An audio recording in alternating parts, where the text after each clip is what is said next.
Hey guys! So, I finished Assistant to the Villain last night. The author is Hannah Nicole Mayer? Mayer? I'm not sure how you pronounce it, but you can see it there. I highly recommend this book, and I love what they did with the color there. Like, how awesome is that? I love it when books have that kind of little decorative touch.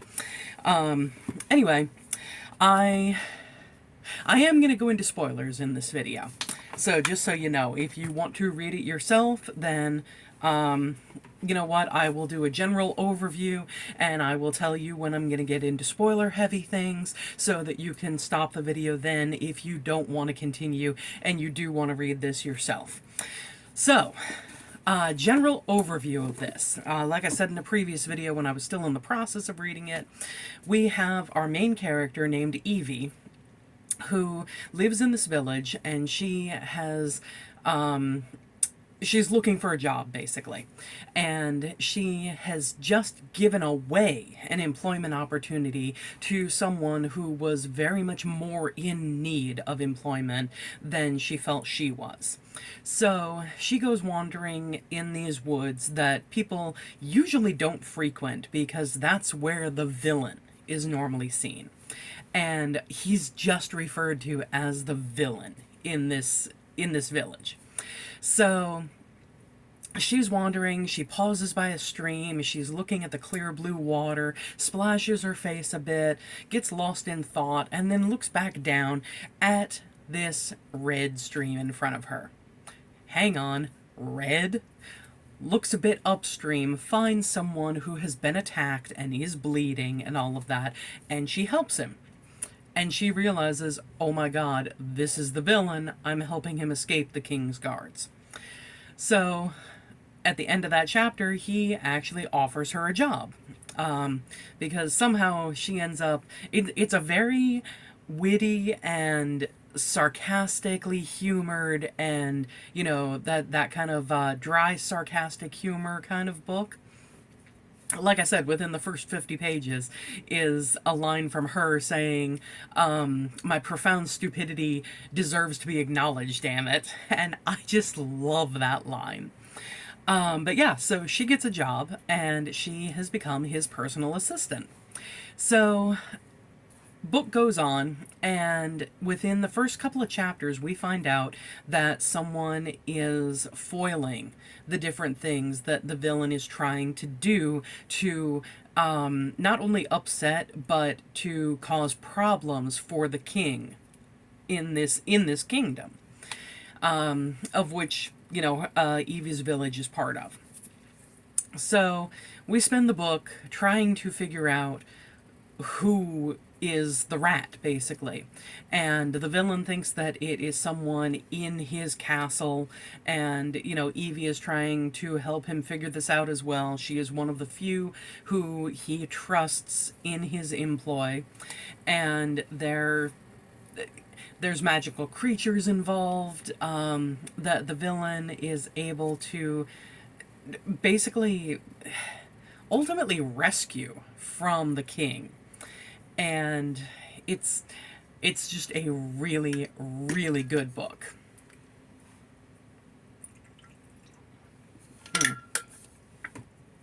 So, one of the things that we find out, and this is getting into spoiler territory, one of the things that we find out that tipped me off to, okay, you know what, let me back up a little bit. So, again, like I said, spoiler territory.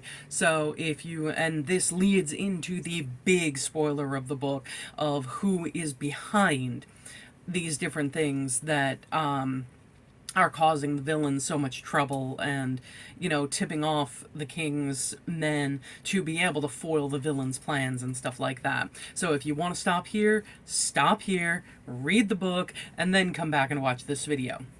If not, continue, and like I said, getting into major spoilers. So, one of the things that we learn about Evie is that she has a younger sister named Lissa. She had a brother named Gideon who was unfortunately killed by their mother. And their mother had magic. And unfortunately, she did not know how to control it.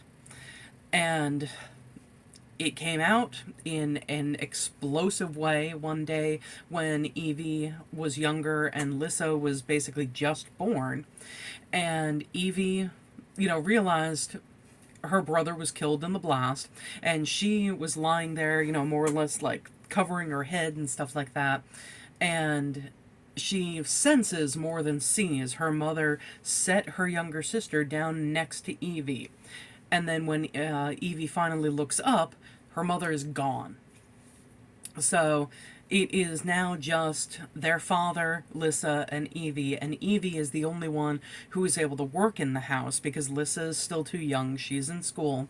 And their father contracted something called the mystical illness, which is more or less a long-term sickness where he could be bedbound for days on end before he has good days. And one of the things, as we go through the novel, we find out that this particular ink made by one of the characters was bought, and she says, the person who bought it was a forlorn widower. And right there, I was like, it's Evie's father. That's who's behind this. I don't know how, I don't know what the circumstances are, but it's him. Well, we get to the end, and we find out, yeah, it was him. And I don't remember all the twists and turns with it, slash all the details of it. But yeah, it was him. He is one of the people. He's still working for the king. He's part of the king's guard, and he pretended to retire pretty much, but kept working covertly for the king, faked having the mystical illness, paid off a doctor to say yes, this is what he has, pretends to be bedbound, and then is still doing everything for the king, and that will foil the villain. And he figured out, Evie basically said that she was able to get a cleaning job as a maid in a manor in the next town over. And the father realized pretty quickly, because of things that he heard when Evie helped the villain at the beginning of the novel, the father heard different things about that, put two and two together, figured out, oh, she's working for him, and was able to get his hands on Evie's notebook. And he was the one who bought this special ink, which means that if you use a drop of it, you can see what is written with that ink, no matter where it's been written, if I understood it correctly. But in any case, he saw all the different things that Evie wrote about the villain's plans and where attacks were going to take place and things like that, which is how he was able to foil the different things, because he would go back with that information to the king. And the end of the novel sees the king capturing the villain, bringing him back to his castle, and Evie going back to the villain's castle and basically saying, we're going to get him back. I don't care what it takes. We're going to do this. And at the end, we find out that she has had her father killed, and his head is now hanging in the doorway where the villain will hang different victims of his and stuff like that. So yeah, this book, I thought it was going to be a standalone. I really did. But yeah, no, apparently it's a freaking trilogy. And the next book doesn't come out until sometime next year. So yeah, that's more than a little bit frustrating. I can't wait to read the next two. I might just collect the second one and not read it, and then get the third one, and then just read all three in one shot. But I can't wait to read the next two. I love how this,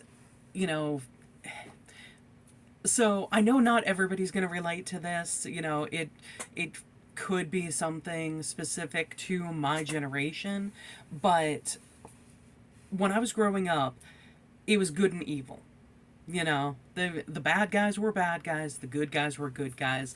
There weren't really gray areas with these characters, or at least not that were, you know, obviously or even that subtly presented in whatever media I was absorbing these things through, whether it was movies, TV shows, or books. And that is something that has significantly changed over my lifetime.